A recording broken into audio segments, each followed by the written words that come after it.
इस कहानी की शुरुआत होती है बहुत ही शांत और स्थिर माहौल से, जो जल्द ही पुलिस की सायरन की आवाज से टूट जाता है। एक छोटे से शहर में पुलिस एक भयानक हत्या के मामले की जांच कर रही होती है। घर के अंदर खून के निशान और टूटी फूटी चीजें मिलती है। घर के हर कोने में डरावनी चुप्पी होती है। पुलिस को वहां कुछ लाशें मिलती है, जिनके शरीर पर हिंसक संघर्ष के निशान होते हैं, जैसे कि किसी ने उन्हें बेरहमी से मारा हो। लेकिन सबसे चौंकाने वाली चीज होती है एक अनजान महिला का शरीर, जो बिल्कुल साबुत होता है, मानो उसे किसी ने छुआ भी ना हो।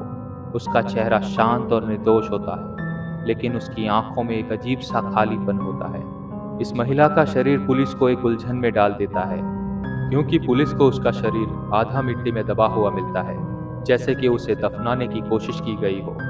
इस महिला की लाश की कोई पहचान नहीं हो पाती है, जिस वजह से अमेरिका के कानून के मुताबिक इस लाश को जेन डो नाम दिया जाता है। जिसके बाद पुलिस इस शव को टॉमी डिल्टन और उसके बेटे ऑस्टिन के शव परीक्षण गृह में ऑटोप्सी के लिए भेज देते हैं, जहां ऑटोप्सी के दौरान इस लाश से जुड़े कई अनजान रहस्य उजागर होते हैं, जिसके साथ ही इस लाश की भी शक्तियां जाग जाती है और शुरू होता है डर और भूतिया घटनाओं का एक दौर। द मूवी एक्सप्लोरर में आप सभी का स्वागत है। हमारी आज की कहानी है the autopsy of Jane Doe. Tommy डिल्टन एक बहुत ही अनुभवी शव परीक्षक है, जो इस पेशे में कई सालों से है, जो उसके चेहरे की गंभीरता और संयम से पता चलता है। ऑस्टिन उसका युवा बेटा है, जो अपने पिता की मदद करते हुए शव परीक्षण गृह में काम सीख रहा है। दोनों बाप बेटे के बीच एक अनकहा सा प्यार और समझ होती है, जो उनके हर बातचीत में झलकती है। ऑस्टिन की एक गर्लफ्रेंड भी है, जिसका नाम है एमा। एमा और ऑस्टिन की आज डेट है, लेकिन डेट पर जाने से पहले एमा कुछ लाशों को देखना चाहती है।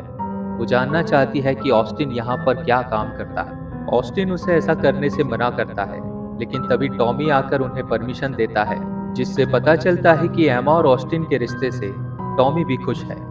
लाशों को देखते वक्त एमा उनके पैरों में बंधी घंटी के बारे में पूछती है। टॉमी कहता है कि यह मुर्दा घरों का रिवाज है, ताकि किसी जिंदा इंसान को मुर्दा ना समझ लिया जाए। इसके बाद जब एमा उनमें से एक लाश का चेहरा देखने की कोशिश करती है, तब टॉमी घंटी बजाकर उसे डरा देता है। एमा उस रात ऑस्टिन को काम से ब्रेक लेकर बाहर घूमने के लिए मनाने की कोशिश करती है, लेकिन जैसे ही जेन डो का शव वहां आता है, उसे देखकर ऑस्टिन को एक अनजाना सा डर महसूस होता है और उस रात ऑस्टिन अपने पिता के साथ ही रुकने का फैसला करता है। इसके अलावा उनकी पालतू बिल्ली भी उस लाश को देखकर कुछ बेचैन हो जाती है और इस लाश की ऑटोप्सी रिपोर्ट उनको आज रात ही तैयार करनी होगी, ताकि पुलिस वाले सुबह होते ही प्रेस के सवाल